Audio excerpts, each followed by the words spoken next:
आइए बच्चों, आज फिर एक कहानी सुनते हैं हम लोग रोज की तरह। एक और कहानी। सुप्रभात। एक गांव था और गांव में एक गुप्त बैठक चल रही थी। कैसी बैठक चल रही थी? गुप्त बैठक। और उस बैठक में एक बेईमान दुकानदार, बेहद बेईमान दुकानदार था। नंदलाल नाम था उसका। क्या नाम था? नंदलाल। और कहानी का उस बैठक का विषय ही था, मुख्य मुद्दा ही था कि नंदलाल को सबक सिखाना है। किसको सबक सिखाना है? नंदलाल को। नंदलाल एक दुकानदार ही था, जैसा कि मैंने बताया, वो बेहद बेईमान था।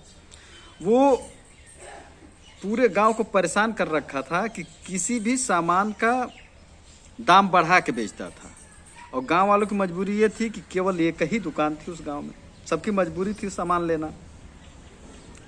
बैठक में एक योजना बनी। मुखिया जी भी थे, गांव के सभी मानिंद लोग थे और गांव के सभी ग्रामीण थे। और वो गुप्त बैठक थी ताकि ये सूचना नंदलाल तक न पहुंचे।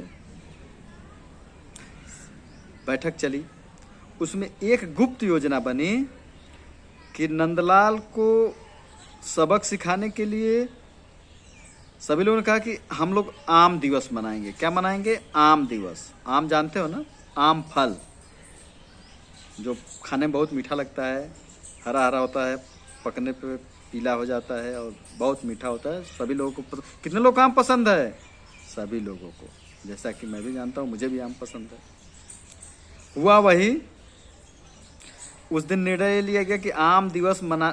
बाग, गांव में भी बहुत से बाग थे, सब पे आम था, लेकिन आम अभी पकने में 15 दिन बाकी था। आम बड़े बड़े थे, एकदम बिल्कुल परिपक्व थे, लेकिन पके नहीं थे, तो उसमें 15 दिन बाकी था। लेकिन सभी लोगों ने निर्णय लिया कि नहीं, अभी आम दिवस मनाया जाएगा और उस दिन सब सुबह से लेकर के शाम तक सभी लोग आम ही खाएंगे। क्या खाएंगे? केवल आम खाएंगे। ये सूचना किसी तरह से नंदलाल तक पहुंच गई। नंदलाल इस बात को सुन के बेहद खुश हुआ कि अब तो आम दिवस मनाया जाएगा। उसी दिन हमारे आम की बिक्री खूब होगी। वो गया और बाजार से खूब ढेर सारा आम खरीद लाया और इस हिसाब से खरीद लाया कि आम दिवस के दिन तक ये आम पक जाएं।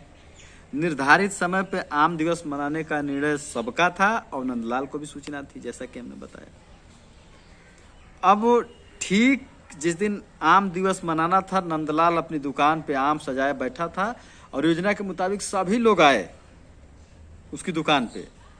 भीड़ जमा हो गई। सभी लोग एक कातर नजरों से सबको देख रहा है। वो सब लोग उसकी दुकान के आमों की तरफ देख रहे हैं। अभी सभी लोग खड़े थे, कोई आम खरीद नहीं रहा था, जैसी की योजना थी, पहले ही बनाई गई थी। नंदलाल देख के परेशान था कि सभी लोग खड़े हैं, आम खरीद नहीं रहे हैं। तब तक उसी बीच मुखिया जी आए, जो गांव के मुखिया जी थे, और आकर के कहे कि देखिए भाई, हमने जो निर्णय लिया था उस निर्णय में थोड़ी सी तब्दीली है। अब जो हम लोग का आम दिवस मनाया जाने वाला था वो आज ना होकर के अगले सप्ताह इसी दिन को मनाया जाएगा। सभी लोगों ने उनका निर्णय ध्वनिमत से पास कर दिया, मान लिया। अब नंदलाल को यह सुन के उसको बहुत तिलमिलाहट हुई कि अरे अब क्या होगा। उसने जो आम के महंगे भाव रखे थे, भाव नीचे कर दिया। उसने बढ़ा के भाव रखा था, लेकिन आम का भाव, दाम, कीमत नीचे कर दी। लेकिन फिर भी उसके आम कोई लिया नहीं। अब नंदलाल धीरे धीरे परेशान होने लगा और नीचे किया, लेकिन उसके आम सड़ने लगे, गलने लगे। अब धीरे धीरे नंदलाल की समझ में आ चुका था कि गांव वालों ने मिलकर मुझे सबक सिखा दिया। उसका एक भी आम नहीं बिका और गांव वालों की योजना सफल हुई। नंदलाल उस दिन से सबक सीख गया और उसको बहुत जबरदस्त घाटा हुआ इस व्यापार में आम के। और तब से वह सबक सीख गया कि हमें कोई भी सामान उसकी उचित कीमत पे उचित लाभ लेकर के ही बेचना चाहिए। तो बच्चों, इस कहानी से आप लोग क्या शिक्षा मिली? इस कहानी से शिक्षा यह मिली कि हमें व्यापार में भी लाभ उतना ही कमाना चाहिए जितना कि किसी को दूसरे को नुकसान ना हो, हमें लाभ भी हो जाए। यानी कि दाल में नमक डालें, न कि नमक में दाल डालें।